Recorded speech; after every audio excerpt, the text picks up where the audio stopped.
Good morning, dear students. I am Bharti Kathuria Saigal from the SD Vidya School.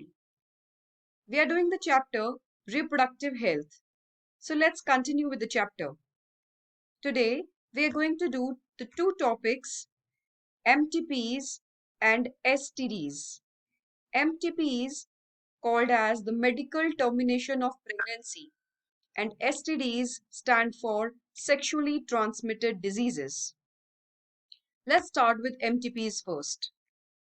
MTPs, as I told you, are the medical termination of pregnancy, which are also called voluntary or intentional termination of pregnancy before completion of the full term.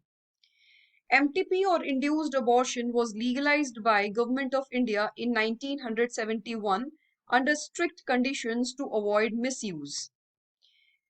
MTPs are almost 45 to 50 million per year, which accounts for almost one-fifth of the total conceived pregnancies. Medical termination of pregnancy is brought about by taking medications that will end a pregnancy, or the other alternative is surgical abortion, which ends a pregnancy by emptying the uterus, which is the mother's womb, with special instruments. The safer MTPs. In the first trimester, that is up to 12th week, the MTP is considered to be safer. But in the second trimester, it is riskier. In the third trimester, MTP can be done only surgically. MTPs are being misused for the female feticide. In the previous video, we discussed about amniocentesis to Amniocentesis is used to determine the sex of a fetus. This can be misused because if the sex of the child is determined and it is found to be a female fetus, people kill the female fetus in the mother's womb. So MTP is being misused in India, but it is now illegal and banned. MTP for female feticide is not only unethical and illegal as well as banned, but is also morally and socially bad for the society. MTPs are done in the following cases. 1. When there is a danger to the life of pregnant woman. Then there can be other reasons like if there is a grave injury to the physical and mental health of the pregnant woman, or the pregnancy is caused by a rape. There is a substantial risk that if the child was born, it would suffer from physical or mental abnormalities or will be seriously handicapped. Then also, medical termination of pregnancy can be carried out. If for a couple, there has been failure of any contraceptive device or method and they don't want to continue with the pregnancy. The MTP Act 1971. It is an act to provide for the termination of certain pregnancies by registered medical practitioners and for matters connected therewith and incidental thereto. Now, this law was made to legalize the MTPs only in the specific cases because MTPs were being misused, as I told you, for female feticide and were also being carried out by unpracticed medical field. Medical termination of pregnancy, as I told you, is done in the cases that we discussed earlier. For these cases, there have been specific terms given. So remember these terms. When the life of women is in danger, it's called a therapeutic MTP. If there is a risk of child being born with physical or mental abnormalities, it is called a eugenic MTP. If pregnancy is caused by rape and it is to be done, it is the humanitarian. Social reason can be when there is a failure of contraceptive method. Environmental reasons are when there are poor economic status which affects the mother and the child health status. An MTP affects the mother as well as the society because MTP, although helps in the reduction of the population, but it is not a normal mode of contraception. It is to be used only in case of emergency. Now next we want to discuss is STDs, which is sexually transmitted diseases, also called as RTI, that is reproductive tract infections, or venereal diseases called as VD. These diseases include gonorrhea, syphilis, genital herpes, chlamydiasis, genital warts, trichomoniasis, hepatitis B, and HIV.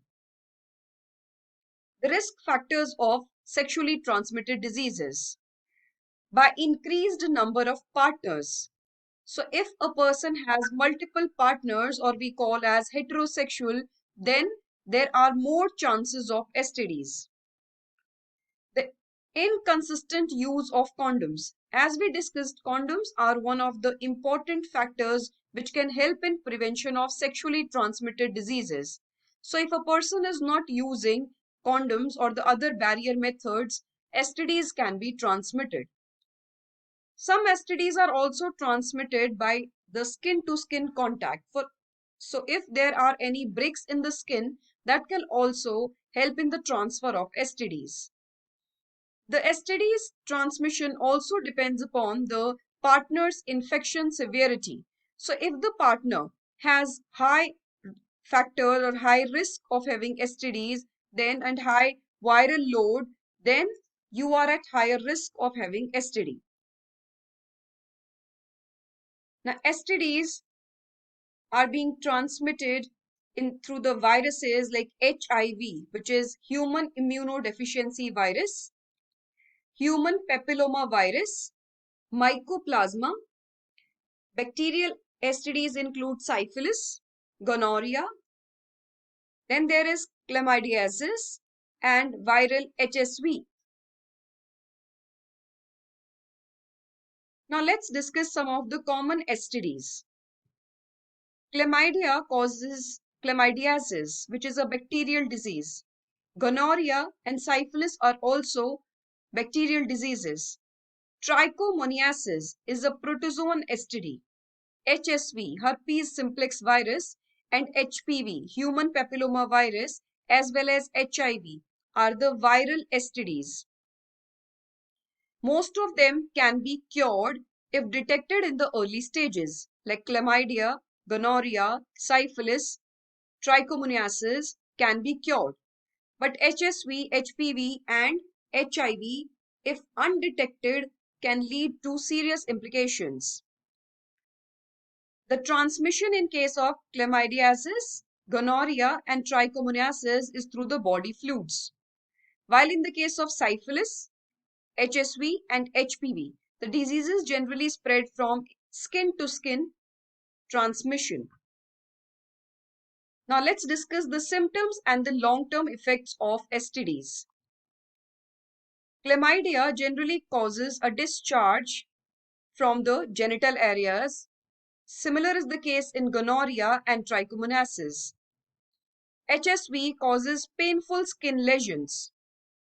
Syphilis and HPV may cause painless skin lesions.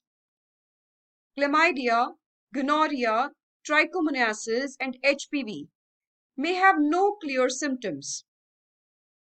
Now let's discuss the long-term effects or complications, or when the disease is untreated or unnoticed. They may lead to PID, which stands for pelvic inflammatory diseases, which can lead to infertility, scarring, and chronic pain.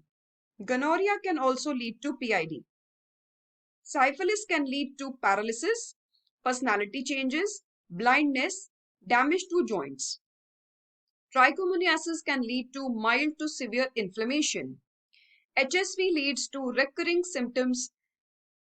HPV, some of the HPV produce genital warts, which may lead to cervical or other cancers. Now let's discuss the difference between STI and STDs. Now STIs have now replaced the term STDs. Let's understand what is the difference between STIs and STDs. STIs are the infections, which stands for sexually transmitted infection. Now, when a person is infected, it may have no symptoms, but it can pass through any sexual contact the disease to the partner. STDs are the sexually transmitted diseases. Now, because there is a dis-ease, that means there is already change in the normal functioning of any part or any organ of the body. So it shows the symptoms, and it can also be passed through any sexual contact. All STDs are caused by the infections. The measures to prevent from contracting the STDs are: 1. Use of condoms during sexual intercourse. The second is avoid sex with unknown partners or multiple partners. Third is use of disposable syringes and needles because it may be transmitted by blood to blood contact. Next is before receiving blood, ensure that it has been screened for HIV and other viruses.